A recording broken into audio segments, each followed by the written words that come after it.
Good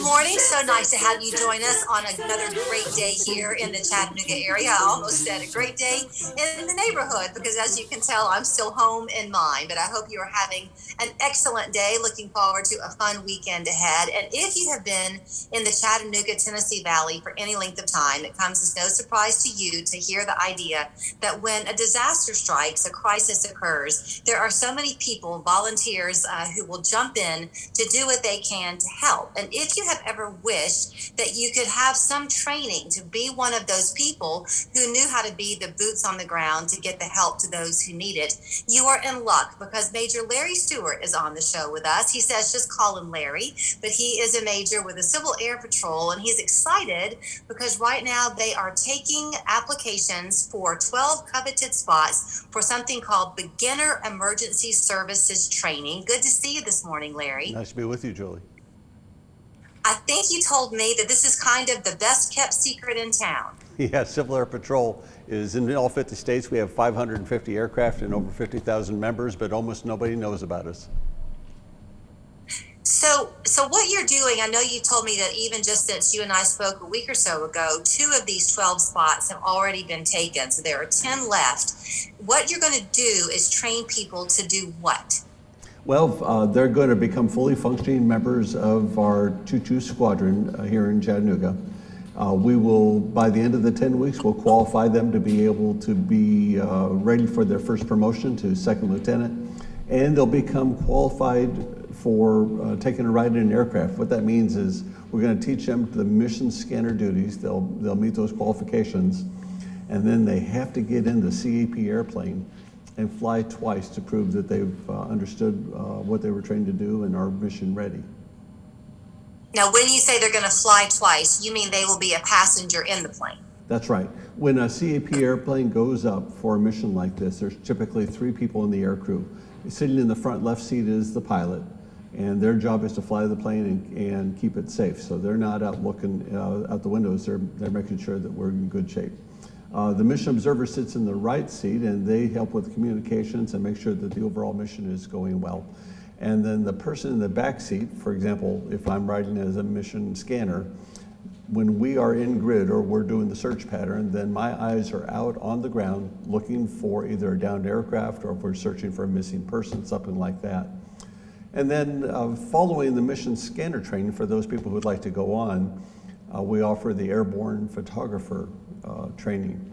And that is how to use a digital camera and how we use that to be able to capture the right quality images that can be used. For example, following the Easter tornado, one of the times that I went up and took pictures of the damage done by the tornado, those photographs were put in a package sent to the governor's desk, who then submitted those to the president as part of their emergency declaration package.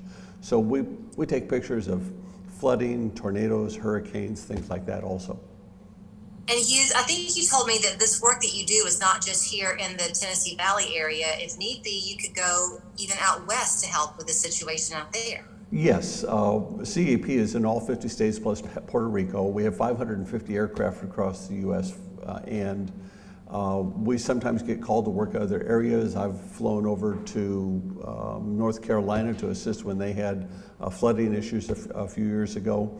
Another friend of mine, Major Pfizer, that I work with, flew down to Puerto Rico and took pictures of the damage caused by the hurricanes in, I think that was Maria.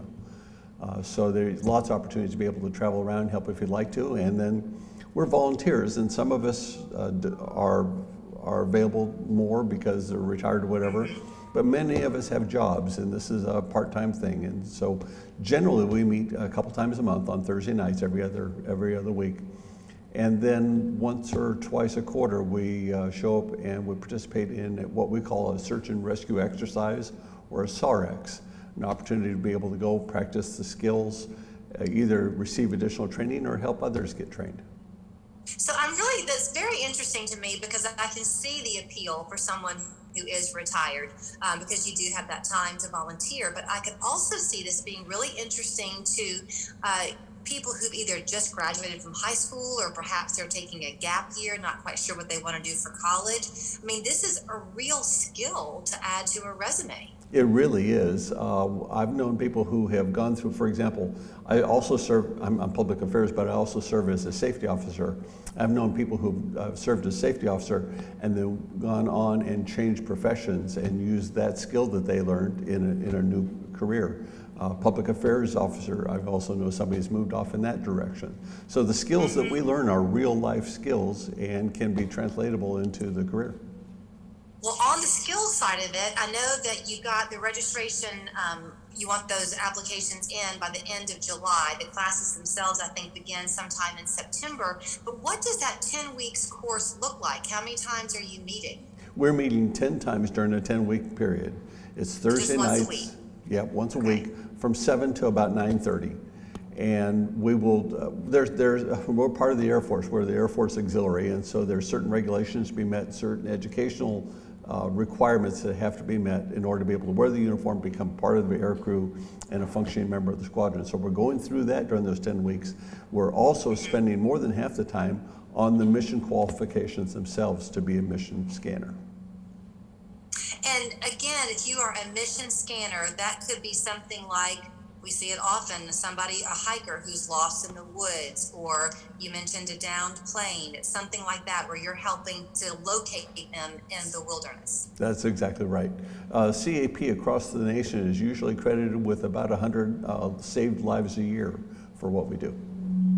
Is there any kind of background you think would be most suited to this kind of thing? If someone's watching you thinking, I ought to tell my neighbor about this, or my cousin about this. Yeah, we're looking for people who are physically able to be able to climb in and out of an airplane, somebody with reasonable vision, either with or without corrections, so that if they see a wrecked airplane, they can identify it, and somebody who works well with others. We work as a team, and we need to be able to coordinate and communicate, and it's nice to be able to have fun. Yeah, go ahead. I'm so sorry. You mentioned that y'all are part of the Air Force, so are you yourself career military? No, never been in the military, but this is my way to serve afterwards.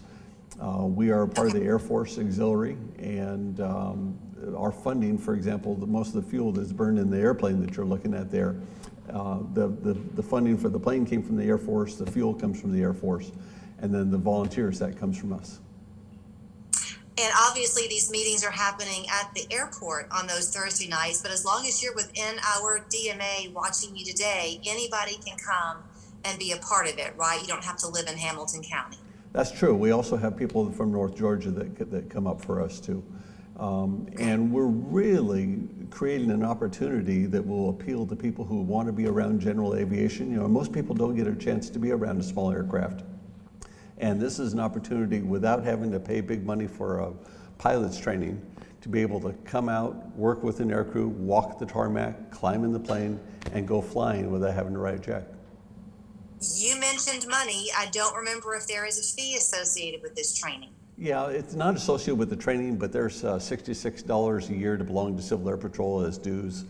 We have to buy a uniform, a little over $100 for that. So you're going to be in a couple $100 to get started. But the training itself does not cost you anything. No, it's all provided, all volunteer provided, so there's no cost for the training. And I guess, Larry, last question, if people miss their chance and they don't get one of these 12 spots this time, do you do this again at other times of the year? This is the first time we've ever done this. We do anticipate doing it again at some point in the future, but now is a good time. All right. Now is a great time. Well, I am so glad that you emailed me, and it's an excellent program. I hope a lot of people will think about being a part of it. Yeah, and I hope that I'm sure you're going to share our website, and that's where they're going to find out more information, bestwaytofly.com. There's an online application there, but I hope that some of your viewers will either say, yes, I want to do that, or they know somebody who might be interested, and then maybe they'll share that information with them also. I'm already thinking of 2 people, so I'm among those who are going to be encouraging. And I'm assuming you do have to be 18. Yes, 18 or older, yes. All right. Larry, thanks so much for your time this morning and for putting forth the effort. It's a great, great outreach. Well, thank you. It's nice being with you today, Julie. Nice to be with you as well. So there's that information again. It is bestwaytofly.com. It's the Beginners Emergency Services Training, part of the Civil Air Patrol, Major Larry Stewart. We're back with more 3 Plus U in just a minute.